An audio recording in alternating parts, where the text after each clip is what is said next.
All right, I'm live. Yay! Well, welcome everybody. Welcome once again to Astronomy Daily Live, and I'm here with the red light blasting on me. Got a new 9-volt battery in here, so it's woo, it's bright.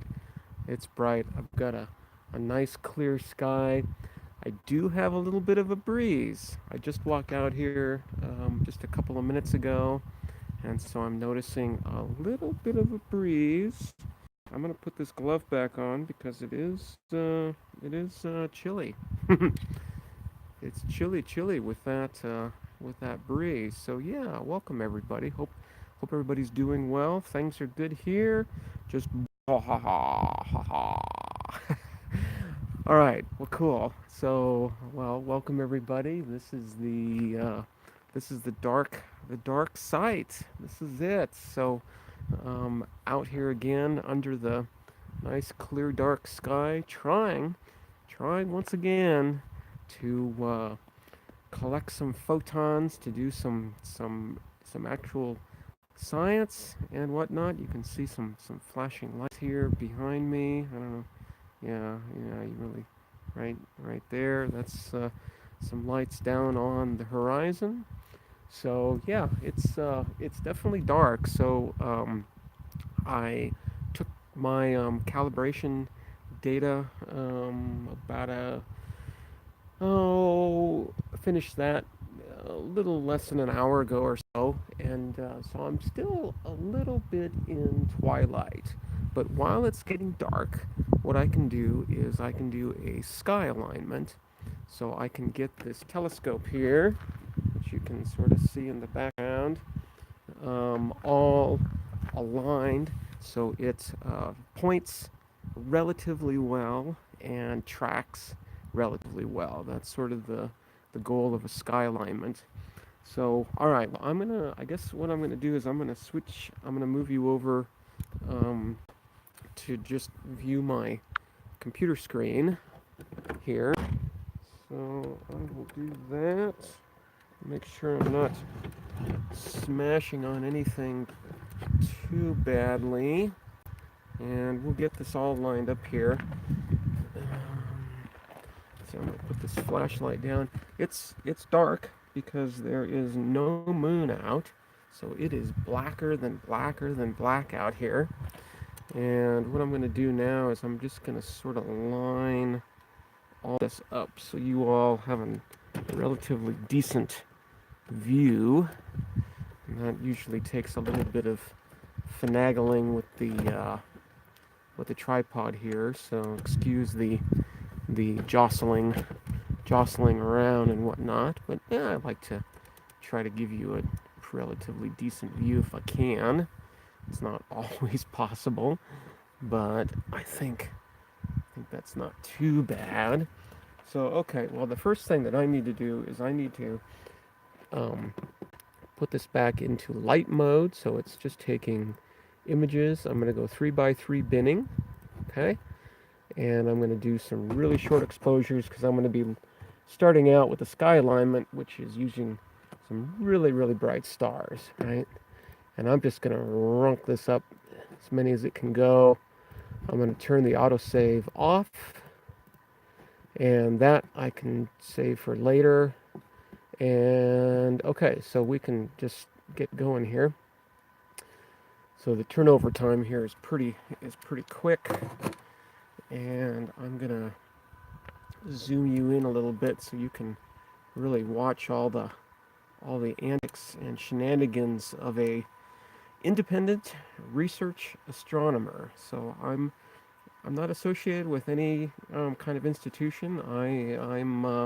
I guess if you want to say I'm sort of in the process of creating my own institution. So this this is what I call way away observatory. So all right, so I think what I'm going to do first, of course, is the sky alignment, and I think I'm going to use I'm gonna do Rigel. I'm gonna do Rigel, and I think Capella low enough in the sky to be able to point up there. So I'm going to actually do Capella first. So I'm going to go into my thing here, do a 2-star line. I need to set up the WWV. You know what? I'm gonna cheat tonight and just use the computer clock, which is usually good enough. So it's gonna be 1906 in just a few seconds here. 190600. I'll wait for the second hand to hit 00, and that is definitely going to be close enough. 1 0. Okay. Standard time, mountain time.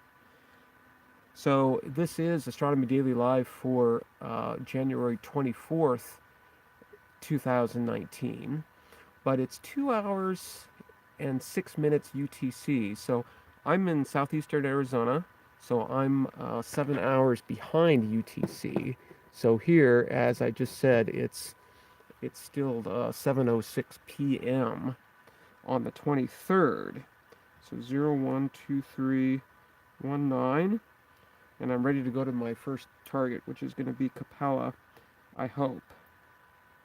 So I'm using my little paddle that is attached to the telescope, and I've told it that I'm going to select Capella first, and now I'm going to slew over to Capella and get Capella in the field of view there.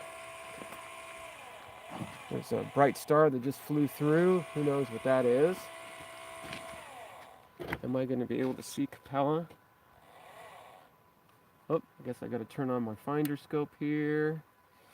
Get the little red dot going. Oh, where's little Mr. Red Dot? Mr. Red Dot, there you are. I think that's Mr. Red Dot. Okay. So yeah, welcome everybody.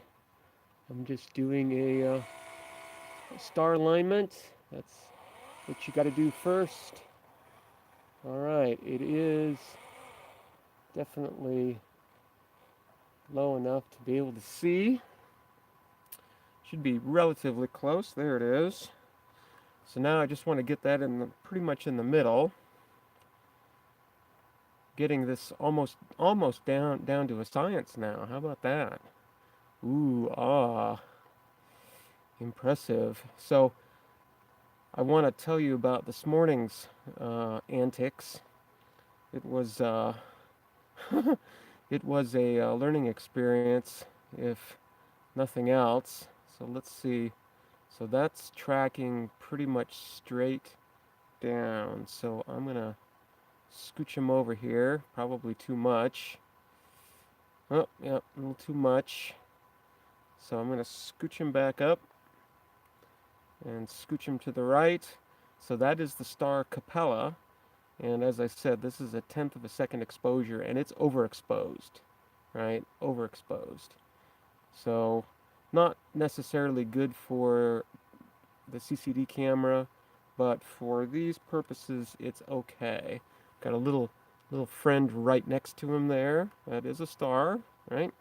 Okay, here we go. So it's going to go really close to the center. And as soon as it does, I'm going to hit the align button. How about right about now? Okay, so I got that one. So now I'm going to move over to Rigel. And going to slew off of Capella so it doesn't burn my poor CCD camera out.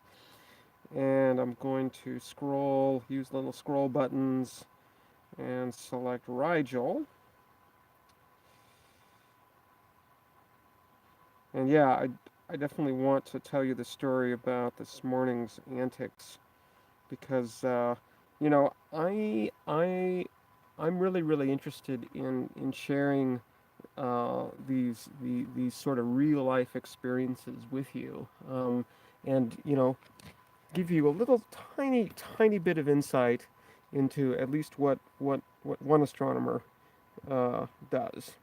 Alright, so I've selected Rigel, so I'm going to slew over to it now.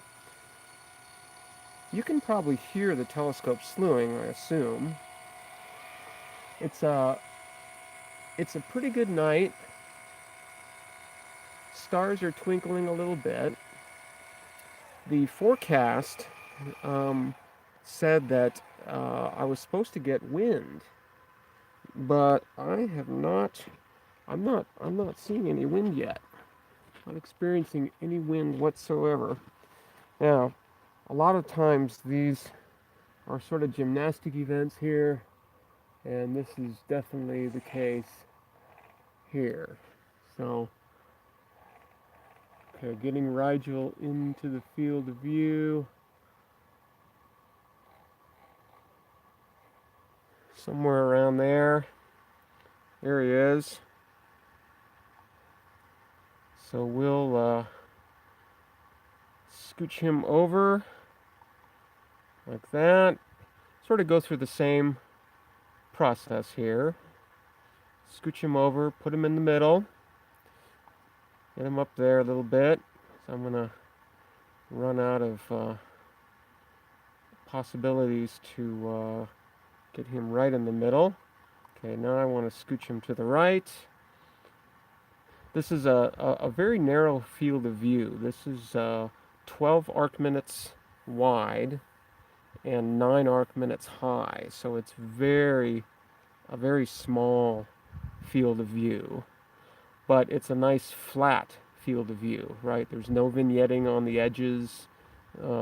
So that's a great advantage, right? I'm not going to have any kind of distortions or anything like that. So get him over there.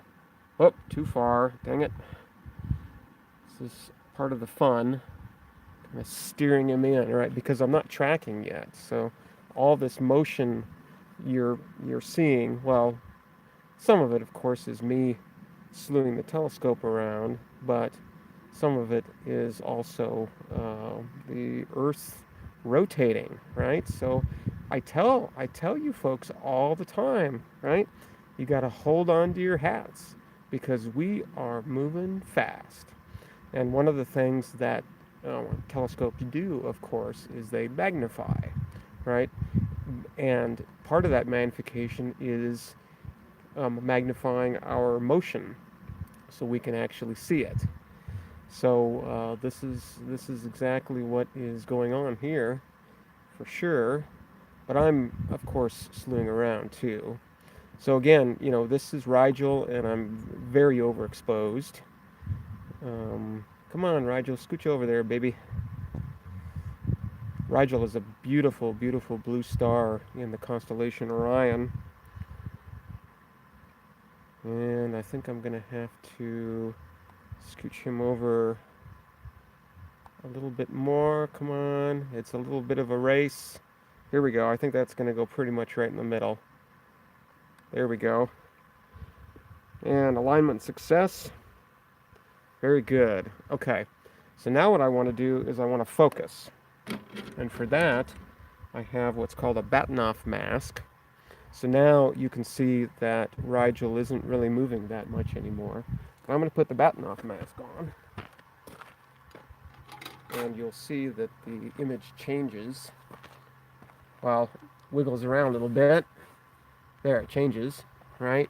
To this really cool star-looking pattern. And this is the way that you can focus, right? So the idea is that I want this center spike to go right in between those other two spikes. And as you can see, it's a little bit off. It's a little bit off. So I'm going to tweak the focus, and it'll wiggle around a little bit, settle back in. Okay, that's the wrong way. I'm going to move Rigel up a little bit, just to tweak. Some more jiggling around, whatnot. Okay, I'm going to move the focus the other way. Oh, wrong way. I'm going to go this way. So, am I not seeing... There's the chat. Hello, chat. Hey, Ottawa. Atta, hey, nice to see you. Welcome. Glad you could stop in. Watch the antics. Watch the antics. Bobby, hey, I see you in the chat too. Uncle Bill, hey, hey, hey. Nice to see you. Is ERRT? Yep, ERRT is there. Ronald, hey. Tom, just all the regulars. Excelente, excelente. Chris, hey, what's going on, man? Yeah, it's clear here. Sky looks really nice. Got a little tiny bit of a breeze, which is going to be a problem. Desiree, I guess I missed you. Um, all right. Well, as you can see, I think I'm pretty focused. I think I'm pretty focused. That spike looks like it's pretty much right in the middle. Can I do any better?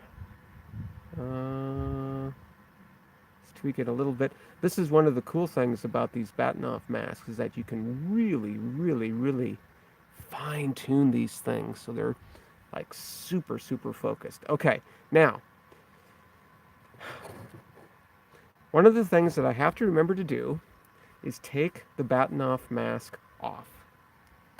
Okay, and I will explain that why I'm sort of pointing that out here momentarily when I tell you my story about this morning. Okay, Batnoff mask is off. Yay. So now what I want to do is I want to do some pointing tests, right? I want to see how good the pointing is. So what I'm going to do, I'm going to grab my chair actually, been kneeling on the ground in order to do the finder scope, but I don't really need the finder scope anymore. Hopefully not all that much. So what I'm going to do is I'm going to tell it to go to Betelgeuse.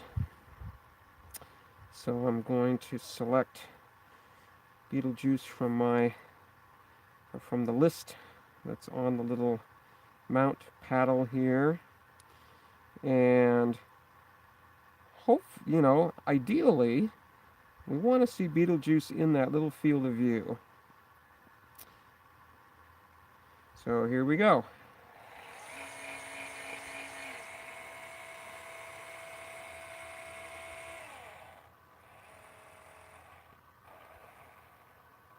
Bright star streaking through. Oh, I don't see anything. Let me look through the finder scope here and see how close it is.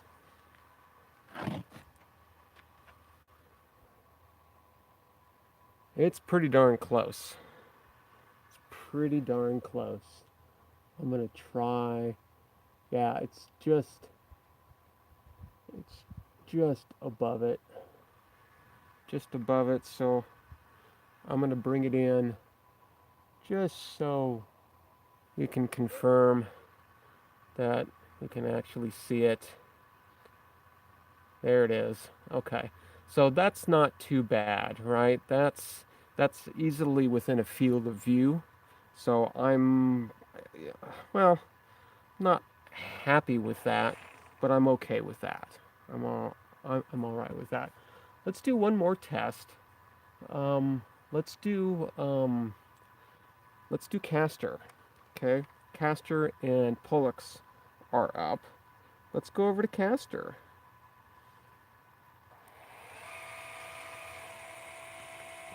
See how the pointing is.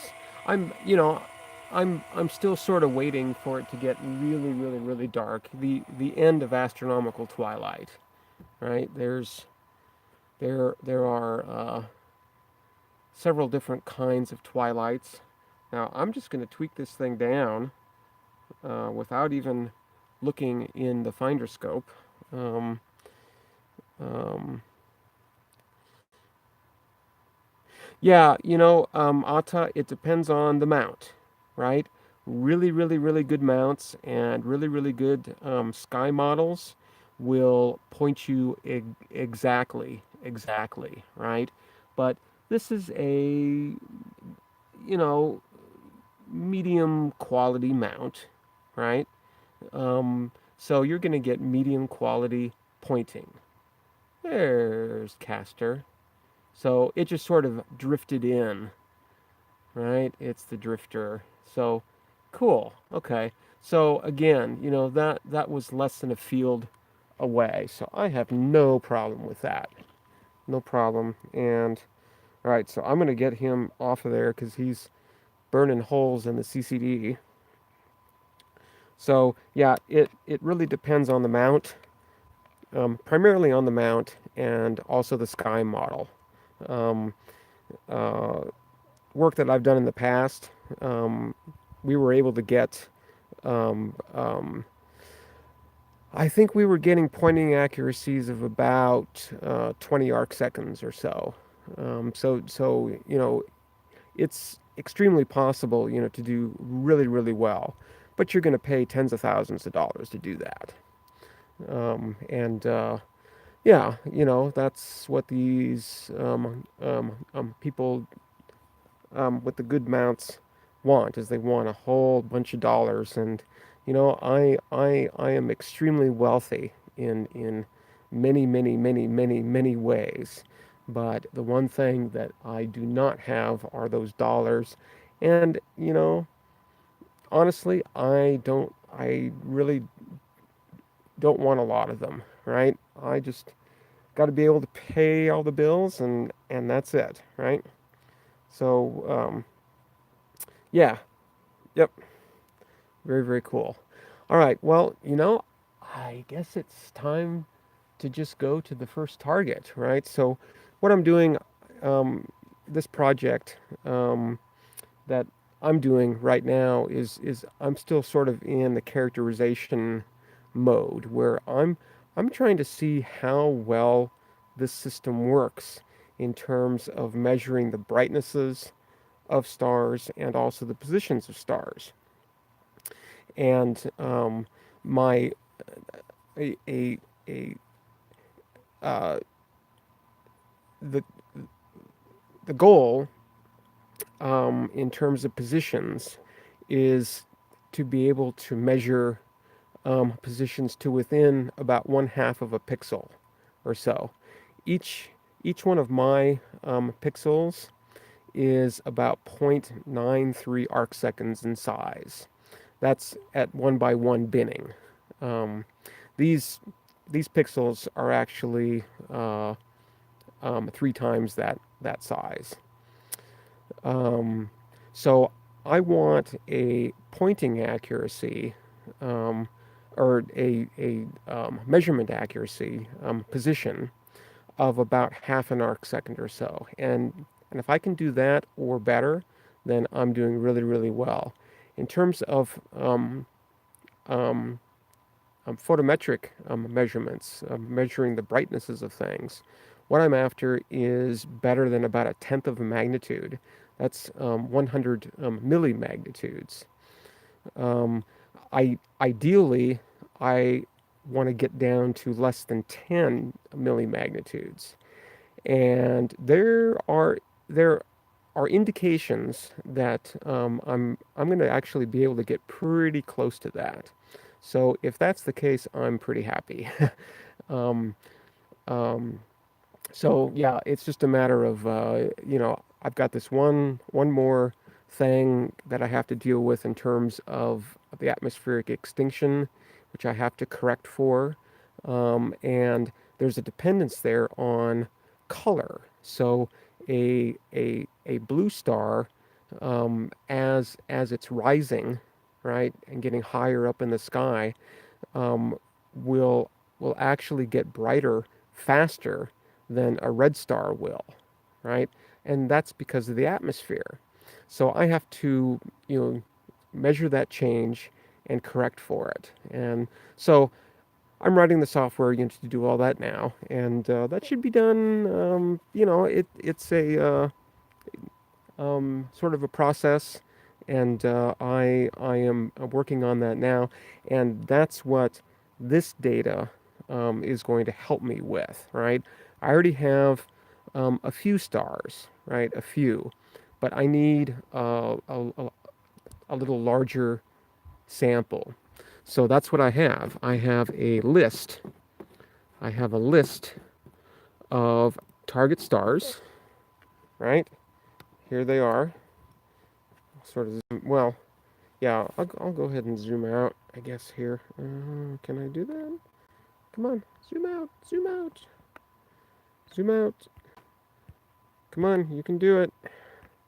There we go. Oh. So here's a list of target stars that are centered on 4 hours right ascension and 0 hours or 0 degrees declination.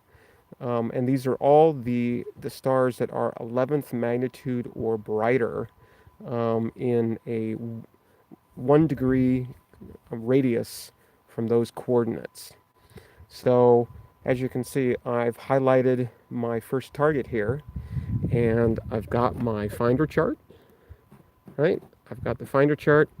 This little purple box here is the size of my field of view. Now that's not going to be the orientation of my field of view. It's just the size, right? It's to give me a little bit of help, because here's my first target, right? Right here, right? That's what we're going to go for first, right? But the telescope is going to point somewhere, hopefully, in this wide area, right? So if it points over here, right, well, I'm going to see these stars. I should be able to see this pattern and say, ah, I just need to go up there, right? So here's how this is going to go. This is sort of like the SAT, right? I'm going to move to the coordinates of this star, right, according to Gaia, right? All these stars, all these charts I made with Gaia data, right? The size of the star indicates the brightness, right? And if it has a red dot, I don't know if you can see that or not, that's a target star, right? So this bright one doesn't have a red dot because it's not within 1 degree of those coordinates. But I sort of have to, take into account the area just in case, the pointing really, really sucks, which it doesn't look like it does. So yeah, the size of the dot shows the brightness of the star. So this first one, as you can see, is a pretty small dot, and yes, indeed, it's magnitude 10.34, at least according to Gaia. That's the G magnitude from Gaia. All right, so I think it's time. Let's do it. I'm going to go to... Oh, before I do that, I'm going to... there's a little utility in here to calibrate the go-to. That just it sort of does a little bit of a balance test. Because I have sort of extra weight on this thing, I like to do this. So it just goes through a little bit of a calibration, just so it sort of knows what's up. Okay, so it's happy now. So now I'm going to go to a particular RA and deck. And in this case, it's going to be 03 hours, 56 minutes, 8.83 seconds. 08.8 is as good as I can get. And it's going to be a negative 0 degrees, 55 minutes, 22 seconds. Oh, not 8. Not 22. Oops. Oh, how do I go back? Oh, back like that. 22.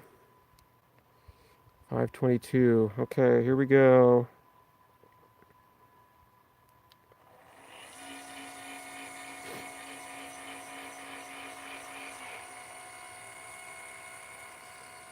It's slewing over. This right ascension and declination are just west of Orion.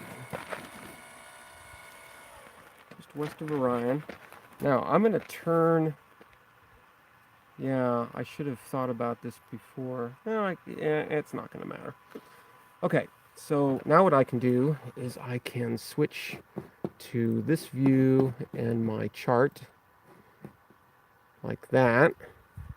And this is a live view. I'm gonna zoom you in here if I can a wee bit so you can watch. And as you can see, there is nothing there. Now, part of that is because I need to change the exposure time, right? I'm at 1/10 of a second. I'm going to change that to 1 second, just so we can actually see things. Everything else I'm going to keep exactly the same until I actually find the targets. Right. So now we're seeing a couple faint stars, right? A couple faints, but I think what I'm going to do is sort of zip around here a little bit and see if I can see any brighter stars.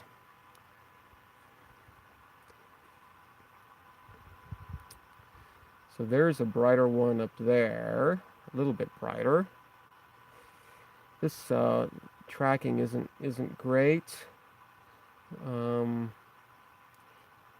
but I'm already in the mode where I'm trying to see patterns. I'm not really seeing any patterns yet, so I'm gonna keep. I'm gonna move. I'm gonna make these stars move up. I think that should make them move up. Maybe it'll make them move down. I never remember this until I get going on it. So it's 7:32 right now. I'm going to give myself till 7:42. And if I don't find this target by then, I'm going to move on. Okay, so the stars are moving down. So there's one bright star, but I need more than just one bright star, for sure. Hey there, Tim. Nice to see you in the chat. You got a nice gift there. Very, very cool. I watched your video. So let's see if I can, the first task is to find a pattern of stars, right? Ooh, there's a nice bright one. And that might actually be it. We really don't know yet. Really don't know yet. It's sort of looking not likely. So I'm gonna scooch this guy, I think, to the right a little bit and see if I can pick up any pattern. Notice that we've got a nice round stars too. Haha. Buffering a little bit. Yeah, I'm not surprised. My apologies. That's how it is, I guess. So I'm going to try to move him up a little bit. And I'm going to keep moving them to the right if I can. Tracking is slowly scooching these things down. I'm going to keep punching this until they stop. Okay, now they're going up a little bit, which is good. Okay, so now tracking should be pretty good. Yeah, okay, so now I'm going to move these to the right and see if I can pick up any other stars. This pattern is probably enough for me. Ah, but there's another one here. Aha. Okay. So now the pattern begins to emerge. So I'm looking a little bit hard here to see, and I'm thinking that I'm looking at my chart, okay? And I'm thinking that there might be another brighter star off to the upper left. So I'm going to scooch these guys down a little bit, and I'm going to scooch them off to the right, and a little brighter star than these two should pop up if I'm seeing the right pattern. Gonna scooch him over a little bit more. Oh, it's looking promising.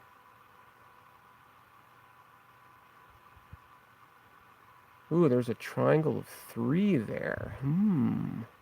Wow. I don't know if I'm seeing that on the chart or not. I'm really not seeing that on the chart.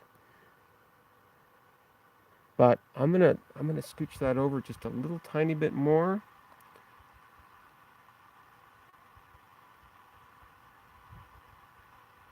Huh, okay. Well, that isn't the pattern that I thought that it was gonna be. But now I'm seeing this little triangle, this little triangle of 3 stars here, and this line of stars here. So, I'm gonna zoom out a little bit.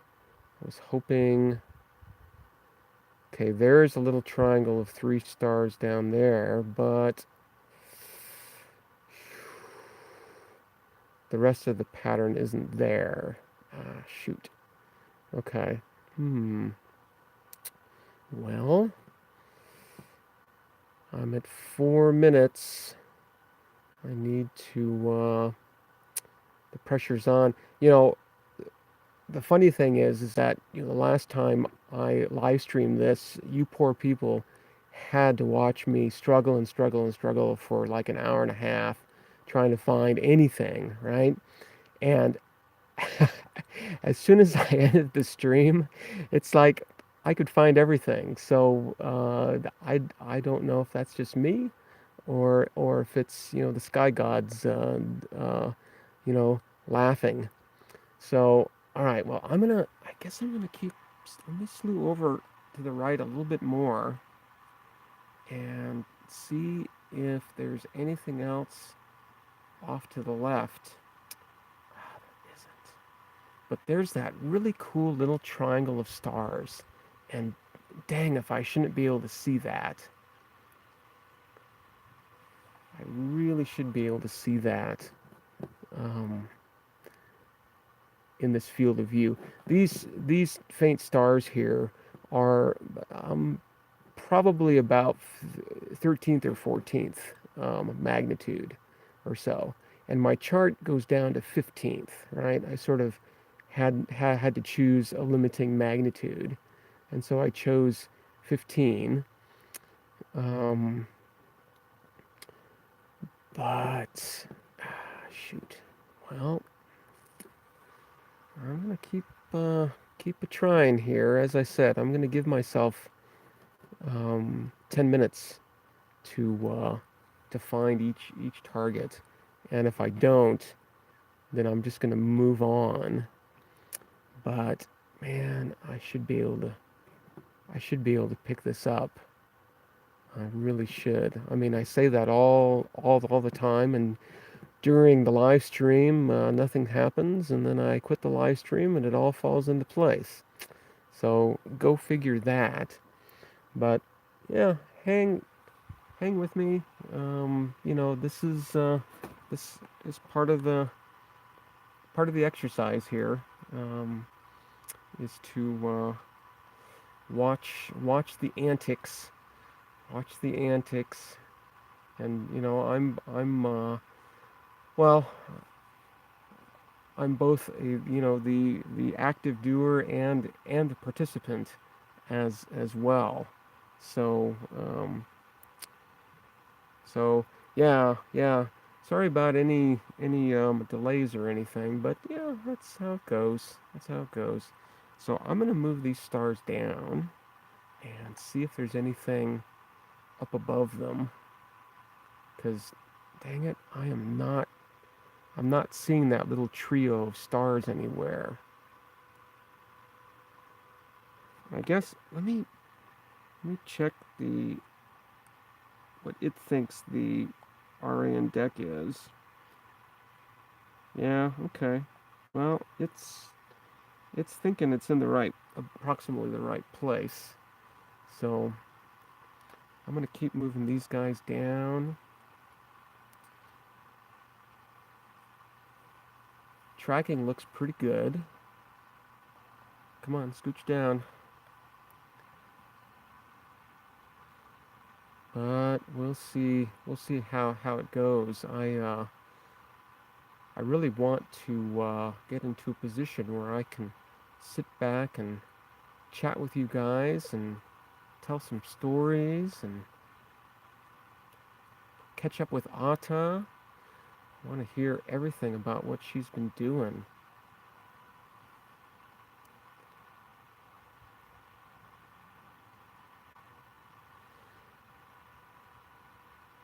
All right, so there's another interesting pattern, right? Another interesting pattern of stars, right? 4 bright stars like that. Not quite filling the field of view, so I'm looking around. I'm looking around on the chart to see if I can see any pattern like that whatsoever. And maybe I am. Oh, I see those 3 stars. Aha! I think I've got it. Aha, I think I've got it. Okay, so I'm gonna scooch these back up. I'm gonna go back to those 3 stars. I think I've got it. I think I know where I am now. Yeah, I'm pretty sure. I'm pretty sure I know exactly where I am. So that's a nice thing. I will show you, right? I'm gonna go back to these 3 stars, and then I will show you where I think I am. Okay? Yay! Yeah, I'm pretty much 100% certain now. Okay, so I'm gonna get these guys maybe up here, and then hopefully I'm gonna scoot them over to the left a little bit. Yeah, we got it. We got it. And it's about two fields of view off. Okay, so yeah, that's not too good pointing. But okay, so here we go. Let me make sure that this thing is gonna stop doing its thing. Yeah, okay. Okay, so what we've got is we have, and I'm gonna zoom in on this a little bit too on my chart. I'll show you the chart as well. And flipped. And that's pretty typical, right? Pretty normal. So I'm talking through all this now, but I usually don't actually do that, right? It's like I find it, I go to it, I start um, collecting data, but I want to share this with you guys because it's fun. Now I want to make sure that I'm still updating.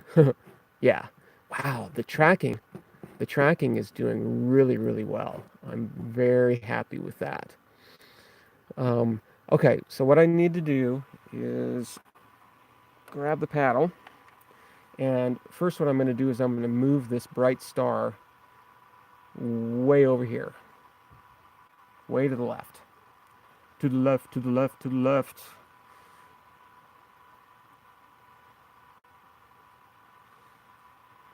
So slowly moving to the left. Here's that other guy. That's this guy, right?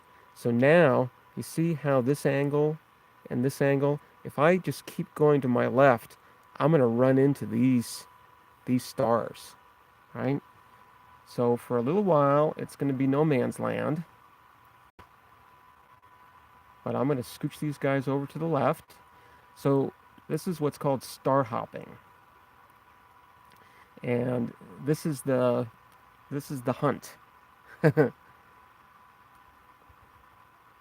So pretty soon, those 2 stars here should pop in. Not quite sure where they're going to be. There comes one. There they are. Okay. Now this bright star, if we wanted to, we could actually confirm that they're there. Um, there he is. Is that him? No, that's not him. This one is actually this one up here. This bright guy is actually above the field of view. You want me to prove it? I'll prove it to you. See, the reason why I know that, right, is because this is making this big, long, skinny triangle, just like this, right? Now look at this. This triangle points right to my target. Shoots right in there, right? So if I move these guys over here, right, to about this location, and then just push them up, I'm gonna get my target star in there. So I'm gonna go ahead and do that. Yay! See, once I can lock onto a pattern, it's just a matter of star hopping, right? But you gotta be able to stick your tongue out the right side of your face and make sure, just say the right kinds of, words and all of that. So, okay, let's let's start. We want these stars to be moving up, right? We want to be looking this away, right? So we want to look. Our target is way down here, right? Way, way, way below this. Move. We should pick up. Um, let's see. Did I move that the right way? Ooh, I don't know if I moved that the right way. Let me scooch back really, really quick. Oh, yeah, yeah. Yeah. I think we're there. I think this bright star is this dude, and then here's this one. Here's this one. There's a little friend right next to this big bright one. So yeah, we're almost there. Almost there. Let's go. Do we want to go this way? I think we want to go that way. Let's find out. Yeah. Yeah. So here's these four. Here's these four. Okay, we're almost there.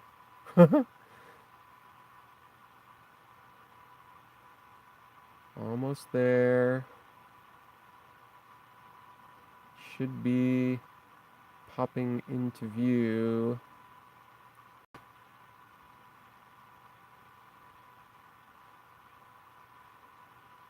Might just be right off to the right here. I'm going to scooch that over a little bit. Find out. Oh, I might have gone a little too far.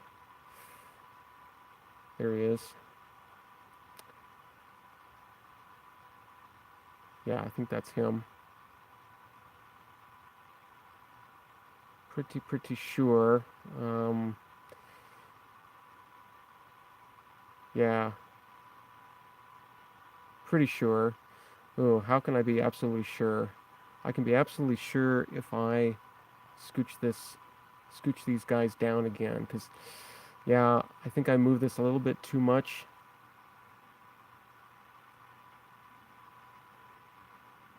Hey there, James Dugan. Nice to see you from on the other side of the planet. So just getting the first target star in here, just sort of confirming, right, that I'm pretty sure this is my guy, but I definitely need a confirmation on that because I sort of slewed the telescope a bit too much. So I should be able to pick up this bright one coming in off the top here. Should be coming in. Yeah, there he is. Yeah, okay. So there's my target right there. Cool. All right, so I'm going to scooch him up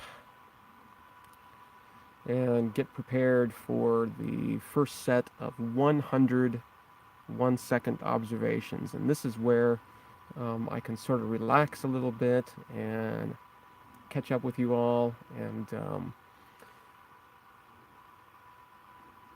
let you know what else is going on. So I'm going to get him sort of right in the middle. although the tracking is doing really, really well tonight. I'm pretty happy with that. So yeah, here's that star is this bright one, and then this fainter one is this guy right next to him. So I'm going to try to get him sort of right in the middle. Scooch him over. I'm being really careful to just make small moves. Remember the movie Contact when I'm the girl's dad, you know, saying small moves, small moves. Yeah, small moves. Okay, so now I think I want to go up, or I want to move the stars up. And I think that should do that.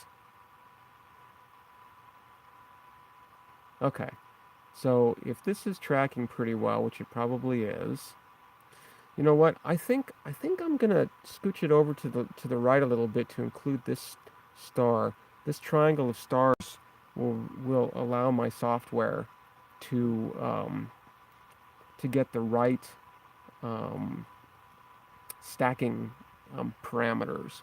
So yeah, I'm gonna try to keep that sort of in the on the right hand side of the field. So yay, I think we're good. Make sure that I'm not drifting too much. Doesn't look like I am. Okay, excellent. All right, so now we go into a different mode. This is data collection mode. So I'm aborting that. I'm going to one by one binning because I want full resolution. I'm going to change this to 100 images. So I'm going to do a series of 100 1-second exposures. The reason why I'm doing 1-second exposures is mainly because of the tracking, right? The tracking isn't great. And if I do any more than like a 2-second exposure, I start getting little streaks. And I don't want any little streaks. That's not good for the measurement of positions. So I'm actually going to name this, whoop, got the wrong one there, 66272. So I'm going to call it S66272, like that. We're in light mode, and all right, we're ready to rock and roll. So now we're taking our science data. Yay, finally. So that usually doesn't take that long to actually find the star. I just sort of wanted to walk you through that. Now the download time for a full frame is about 14.2 seconds. And as you can see, it's a larger field of view, right? Or, well, a larger image. The field of view is exactly the same, but you can see that I've got my target star here, and the other little guy here, and somewhere hidden here, it's probably there, is that third one. So yeah, so here we go. This is where we just sort of sit back. I keep a close eye on the tracking to, you know, make sure that it doesn't drift too much, but I'm seeing some pretty nice round stars there. I don't know, that might be a binary star. I'm seeing a little blob to the upper right. Do you see how it's extended a little bit there? I don't know. You know, I've got CCD Soft set up such that it auto scales.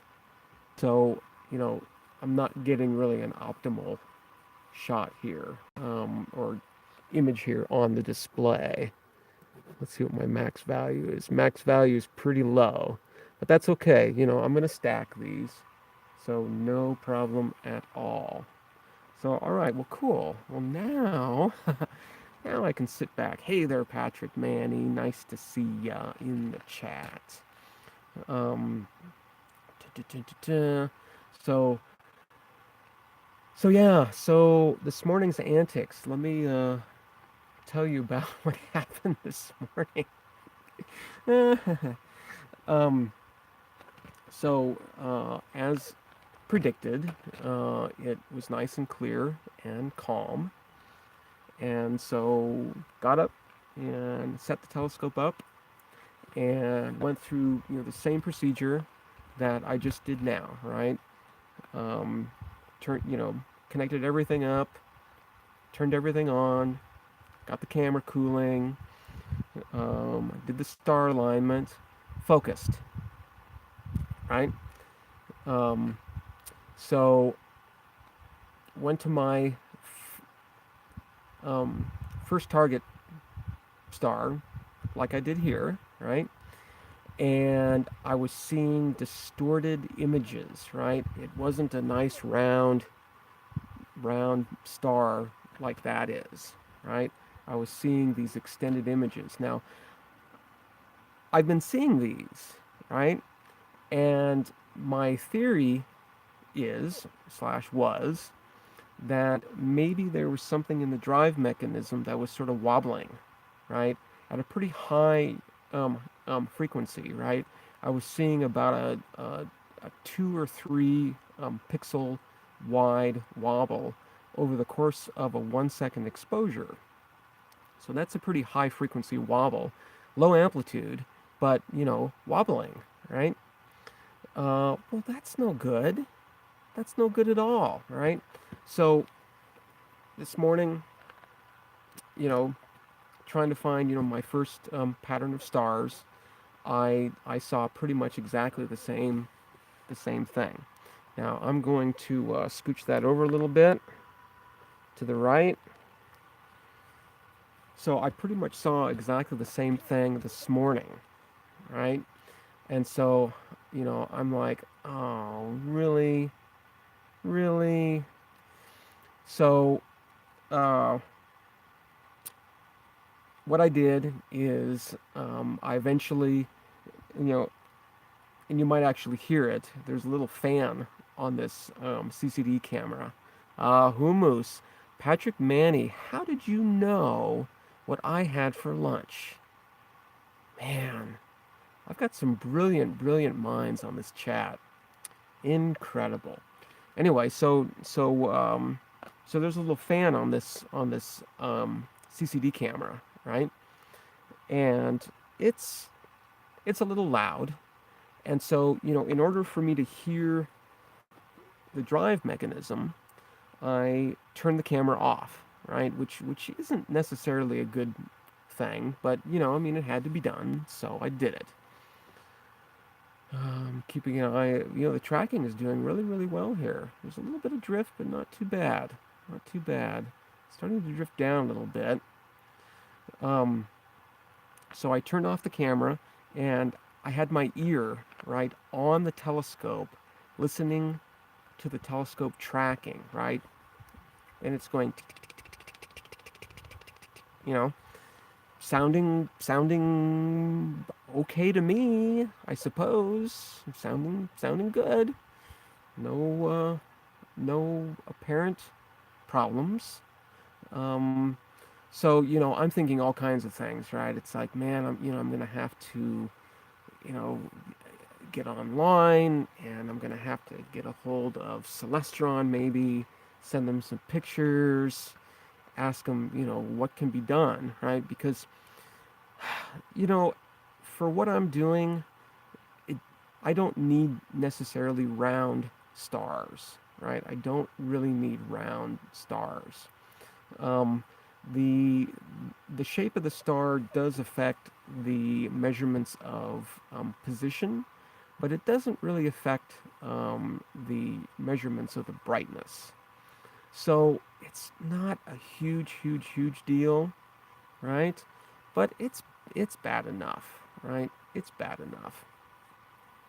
So I'm starting to sort of wring my hands, about this, right? It's 3:30 in the morning.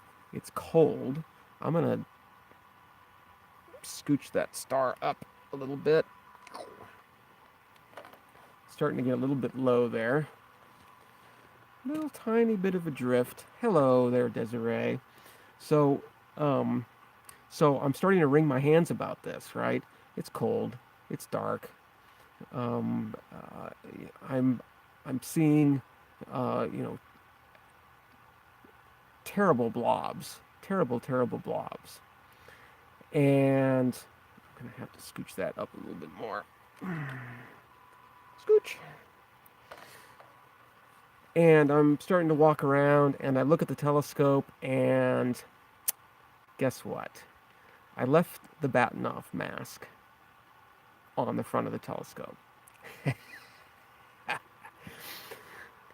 And the Batinoff mask is going to, as you saw, you know, greatly distort the image of these stars, right? It's going to make it look really funky. So that took about 45 minutes to figure out, right? Okay. So I take the Batinoff mask off, and and um, um, I proceed, right? I proceed to my first target, right? First target, I type in, just like I did now, right? Just like I did now, type in the RA in the deck, the telescope slews, right? Um, and I start looking for patterns, right? Now, you all know me well enough that you know, I'm kind of stubborn, right? I when I am going after something, I like to get it, right? I don't think I'm stupidly stubborn, but I'm pretty darn stubborn. So I broke my own rule, right? My rule is 10 minutes. Ooh, so there's a nice cosmic ray up there. That's a nice one. Wow. Um, broke my own rule and went, you know, flew right through, you know, the 10-minute thing. Couldn't, you know, I was seeing stars in the field of view, couldn't find the pattern on the chart, right? Couldn't do it. I'm going to scooch that up a little bit more after this next exposure.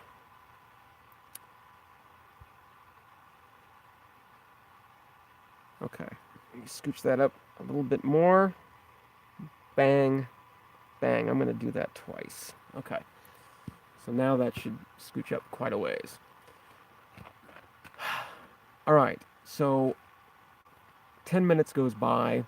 I'm like, you know what? I I should be able to do this. I should be able to do this. You know, it's you know, ego, right? You know, that jumps in there. Oh yeah, that was a big jump. Um, a little bit too much, but that will drift down, no problem. Um, okay, so 20 minutes goes by, right? 20 minutes goes by. Still can't see any patterns at all. I am looking at my images that I'm collecting, and I'm not seeing any pattern on the chart whatsoever, right? 20 minutes goes by, 30 minutes goes by, right? I don't know exactly when I quit, but it was sort of like, okay, all right, you know, for some reason I'm not seeing a pattern, so I'm going to I'm going to move on. Is Tim moving out? Oh no, Atta is. All right, Atta, take care. Really great to see you. I'll catch up on the chat and everything thing too. Don't make yourself scarce. All right. Come on in anytime you want. Great to see you. Glad everything is going really well for you. Sounds like it is, you know, from the little bit that I caught in the chat. So, all right, I'm going to scooch him down a little bit, and this is probably going to wreak some havoc on the tracking, but that's okay. So he's getting a little bit too high. So I move on to my next target. Okay, move on to my next target. I type in the RA in the deck. I start seeing some star patterns, and I start looking on the chart for that pattern. and I am not seeing that pattern anywhere, right? Nowhere.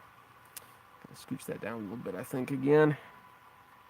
Let's see what this next one shows.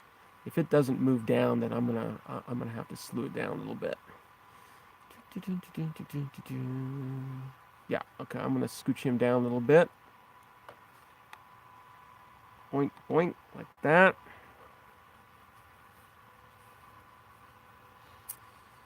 So I move on to the second target. I'm seeing star patterns in my field of view here, right? And I'm not seeing those patterns on the chart anywhere, right? I am looking, my charts are 4 degrees on a side, right? So these charts are 16 square degrees on the sky, right? Um, and yeah, when I'm sort of the smartphone thing here, I don't know if the panel is really possible.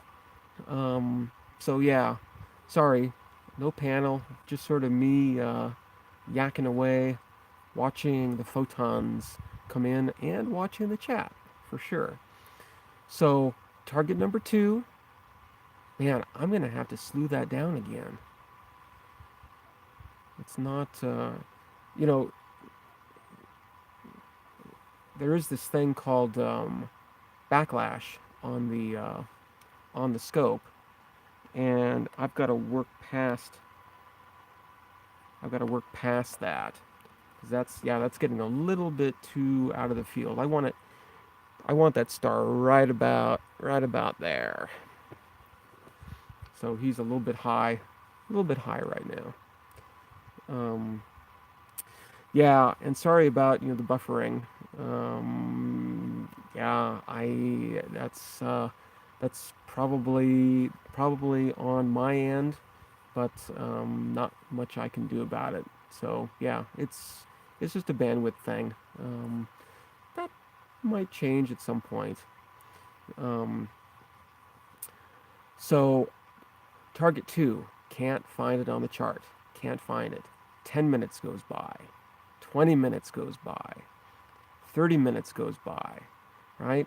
I'm I'm just uh it's like, oh, come on. I should be able to get these, right? I should be able to get these. So, after about 30 minutes trying to find my second target, it's like, okay, I'll check the pointing, right? Um, I check the pointing by telling the telescope to slew to Spica, right? Spica was up. This is in the morning. There we go. Yeah, that's a little better place. Let's see if it stays there or if it drifts a little bit. So I told it to slew to Spica, and I looked for it in the finder scope. Okay, and Spica was about, well, it was very far off. So the pointing was like way, way, way off. So I spent over an hour. Oh, that was me. I was turning off my finder scope during that last exposure. So we got a little streak. We'll have to throw that image out. My software, can do that. So okay, yeah, that's a perfect spot right there. So the pointing was totally, totally, totally off. I mean, it was really off, like by many, many degrees. So of course I'm not going to see the star patterns on my chart, because none of those stars are on my chart. Right? So probably what happened, right, is while I was trying to figure out my false flag in terms of my telescope mount tracking, making sort of a wobbly thing, I probably bump the telescope, right? And that completely changes where the telescope thinks it's pointing. And so, it was trying to point where I told it to point, but I apparently had bumped it and moved it completely out of um, um, the alignment, right? So, so I had to realign, right? Realigned, went through the same procedure again, found a couple of bright stars, did the alignment, confirmed, that the pointing was good enough. It's about as good as it is now. Went to target number one. Okay, target number one. I saw a pattern of stars. I looked on the charts. I saw that pattern of stars on the charts. Moved to my target and realized that it was a very, very, very close binary star. Now, doing photometry on very, very close binary stars is problematic, right? It's a little bit hard. So I made the decision right there to be like, you know what? I'm gonna skip this one. No, I mean it literally took me 2 minutes to find it, right? So I made the decision to go on to target two, and target two, I could actually do two stars at the same time, right? They'd be in the same field of view at the same time. Okay, so punch that in. Telescope slewed, found a star pattern on the chart, decided to get up and stretch and take a look at the front of the telescope, the corrector plate on the front of the telescope, because it's always a good thing to sort of check that, from time to time, make sure that it isn't fogging up. Because for me, at the moment, if I have fog on the corrector plate, the session is over. Well, I looked at the corrector plate and it was completely frozen over.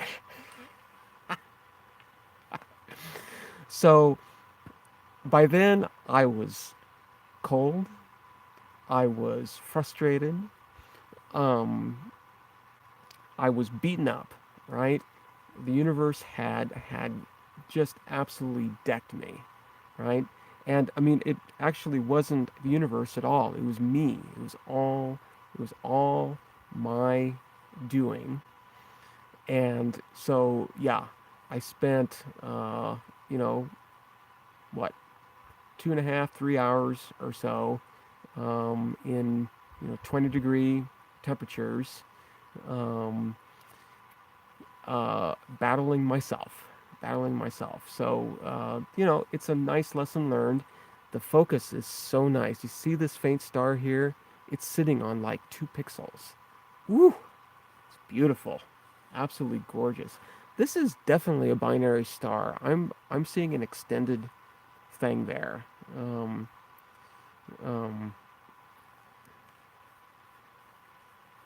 Yeah, ERT, I would characterize this as a direct view, right? This is we can actually look and see what magnitude star this is. This is a magnitude 10.34 star, so pretty faint. Um, there's a little cosmic ray there. Here's a star up here. There's another faint star down here, which you really can't see. Once in a while, you can. Um, a lot of these other spots on here are hot pixels on the CCD camera itself, right? These are just pixels that have some kind of electronic flaw, and so they always appear bright. You might also be able to see very, very faintly. There's a whole column here, right? It starts at a bright pixel and goes all the way down. That's relatively common too, right? But for the most part, this is a pretty clean CCD camera. Really, really nice. It's 765 pixels across, and 510 pixels that away. And I'm up to exposure number 84.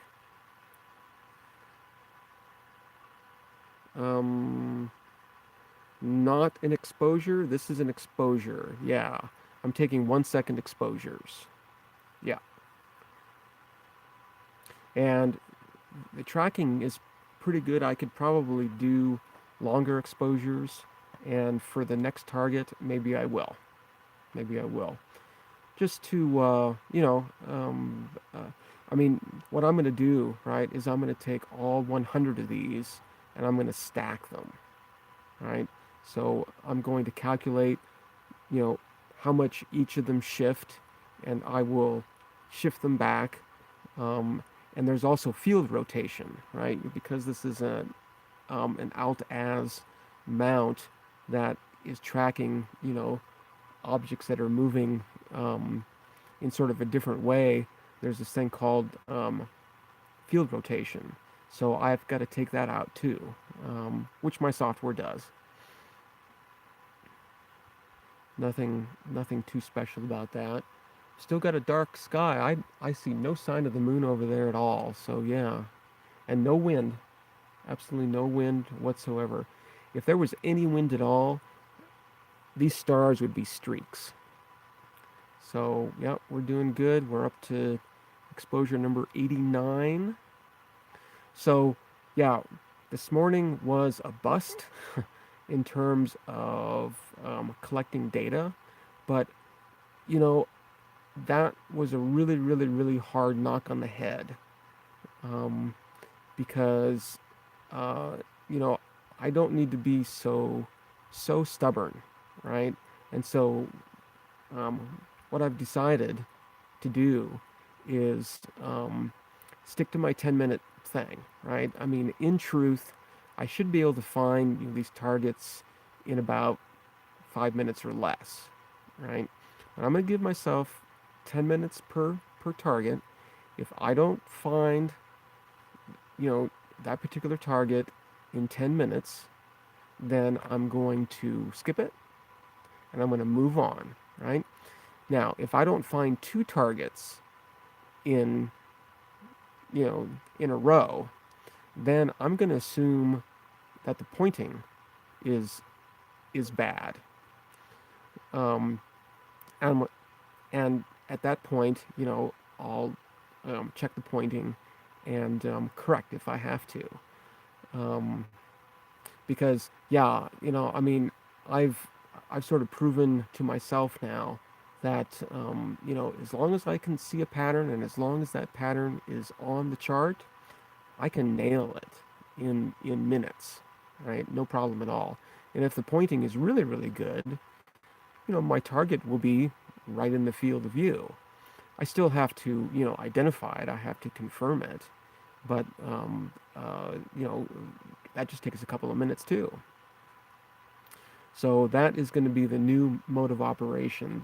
The most time that I'm going to have to take is like 20 minutes, and then I will check the pointing. Another thing that I haven't been doing is making sure that I'm actually saving the data. Let's make sure. Yep, there it all is. Yay. Okay, so we're good there. So we're downloading number 98 right now. So just got a couple more images to go, and then I'm gonna move on to target 2. Excellent, excellent. Well, I think as soon as this is done, I'm gonna end this live stream, because it is 3:21 UTC. So I'm downloading the last of my 100 1-second exposures here for this target 1. That was definitely a success, for sure. I think it might be a little binary star though. I'll have to check that out. Okay, we are done.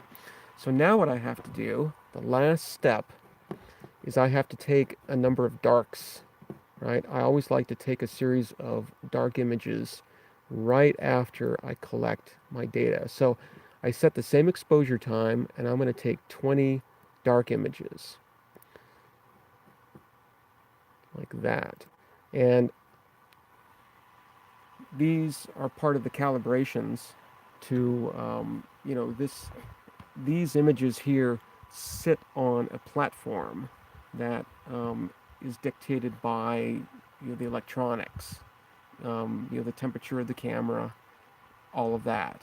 So I need to eliminate that from my data because it's not part of the light that's coming from these stars, right? This is light in the form of heat that is part of the electronics, and that's not the light from the star, so I want to remove it. So I have to measure it.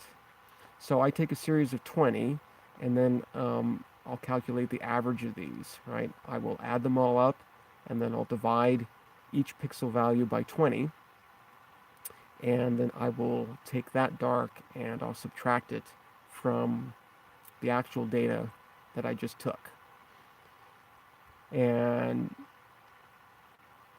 And of course, along with the flat fields that I took earlier today at sunset, um, that will pretty much, completely calibrate out uh, all all the systematic stuff, and just leave the photons from the stars, or whatever target I'm observing at that time. So, all right, well, cool. Well, I'm gonna finish these darks, and then I'm gonna go on to target number 2. Probably take a little bit of a break, get a little bit of a stretch in, and then I'm gonna move on to target 2 because it's a it's a fabulous night out here. Like I said, the wind was supposed to pick up and it didn't. So yay. It's not too cold. I didn't bring out my temperature gauge out here, so I'm not sure how cold it is. It's probably, it's got to probably be close to 0 degrees C. Probably pretty darn close. But, I'm dressed for it, and, you know, working like this, I don't pay that much attention. It's only when I stop that that that happens. Um, so, hey there, Ray. I saw you in the chat there just now. Yes, I am out in the dark. That's the astronomer's way. Yeah, I sort of like it this way. I've I, I've worked at many of the major observatories, and those have nice warm control rooms, and the telescope and the instrumentation is outside in the dome, of course. And so it's usually an extremely comfortable place. But I think you sort of lose a little bit of connection um, with this data, right? I'm sitting out here watching these things come in. I'm watching the numbers. uh, you know, um, the actual photons, right, aren't hitting my eyes. Yeah, they're getting relatively close to my eyes. They're about a foot away here. So, I feel a connection to these things, and I think that's something that a lot of professional astronomers don't have and don't appreciate, and I certainly do. I certainly do. I have no problem with this at all, right? I mean, now I can say that because of where I am, right? I mean, it doesn't really get very cold here. Um, it can get, um, you know, uh, it can get cold, and if it gets insanely cold, well, then I'm just not going to do it, right? But this is fine. There's no problem here at all. So, all right, I want to get my scope out pretty bad, but the weather has other plans. Yeah, Ray, that is the astronomer's dilemma. So, you know, as you know, I'm sure you just have to be patient, and hopefully, the alignment of a clear sky and you being free, in order to go out and look around or photograph or whatever you're doing. Um, that'll happen, of course, of course. So yeah, just got to be a little bit patient. Okay, I'm done with the darks. It's the last dark. It is done. So yeah, I think this is a good time to end this stream. So, well, thanks everybody for coming in. I know I talked your ear off again, but that's how it goes. That's how it goes. You know, I love talking astronomy, and the especially once I get going, it's just nonstop, nonstop. So okay, and my smartphone is now saying that the battery power is down to 15%. So I think that's an indication that I'm gonna get out of here. And yeah, thanks, Bobby. This is just object one. I'm probably gonna do um, at least two or three more. Depends on how it goes. It's still really early, right? I mean, here it's only 8:28 p.m. So I've got at least another hour and a half at least, and I can do about 100 images in about half an hour or so.